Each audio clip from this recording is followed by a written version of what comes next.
सध्या आपल्यासोबत आहेत उद्धव बाळासाहेब ठाकरे गटाचे तालुका अध्यक्ष सतीश कुमार सोमानी. सध्या ते बामणी या गावावर प्रचार दौऱ्यावर आलेले आहेत. त्यांना आपण विचारूया सध्या प्रचार दौरा कसा चालू आहे आणि कुठल्या टप्प्यात आलाय. काय सांगाल बाया सध्या आपण 2024च्या लोकसभा निवडणुकीसाठी प्रचाराची रणधुमाळी चालू आहे.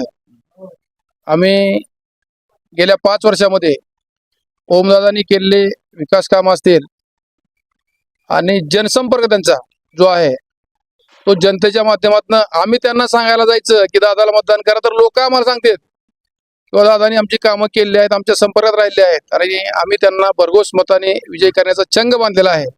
त्यामुळं अशी परिस्थिती झाली आहे की आम्ही प्रचार करायचं नाही तर लोकच प्रचार करण्यासाठी आमच्याकडे येतात. परिस्थिती शेतकरी असेल, शेतमजूर असेल, बेरोजगार असेल, या मोदी सरकारनं या सगळ्यांचीच वाट लावली असल्यामुळं ही निवडणूक मतदारांनीच ताब्यात घेतलेली आहे.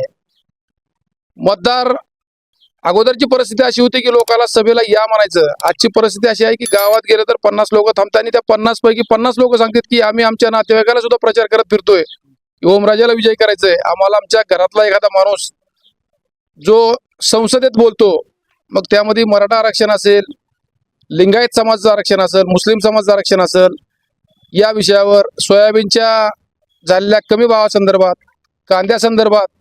कांद्यासंदर्भातची नुकसान झाले आहे, जी त्यांनी निर्यात बंदी केली आहे, या सर्व विषयात संसदेत भक्कमपणे लोकांची बाजू मांडणारा एक खासदार हा आपला लोकप्रतिनिधी असून आपला एक घरचा फॅमिली मेंबर आहे.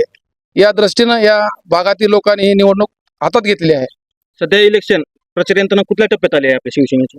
प्रचार यंत्रणा आता खरं तुम्हाला सांगायचं तर फक्त मतमोजणी करणं बाकी आहे. लोक वाट बघतात 7 तारखेची.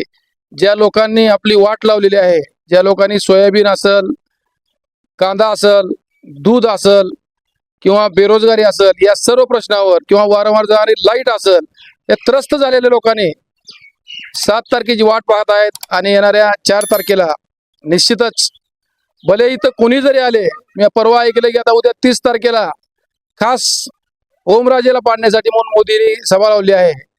त्यांनी जरी सभा लावली तर या भागातील लोकांनी मोदीकडे एक आश्वासक चेहरा म्हणून भरभरून गेल्या वेळेस मतदान केलं होतं आणि त्या मतदान केलेल्या लोकांच्या जीवावरच हे ओमराजे खासदार झाले होते. परंतु मोदींनी जो भ्रमनिरास केला आहे आणि तो भ्रमनिरास केल्यामुळं ही जनता यावेळेस निश्चितच त्यांना त्यांची जागा दाखवण्यासाठी सज्ज झालेली आहे. तुम्ही मतदारांना नेमकं काय आवाहन कराल आता. मी मतदाराला आणि महाविकास आघाडीचे जे पदाधिकारी कार्यकर्ते आहेत त्यांना भेटण्यासाठी आणि आवाहन करण्यासाठी मी आज तालुकाभर फिरत आहे. माझं गाव माझी जबाबदारी या संकल्पनेतून आपल्या गावातल्या प्रत्येक वार्डातील, गल्लीतील, घरातील लोकांना प्रत्यक्ष भेटून, आपलं चिन्ह नवीन आहे, मशाले चिन्ह याच वेळेस आपल्याकडे आलं आहे.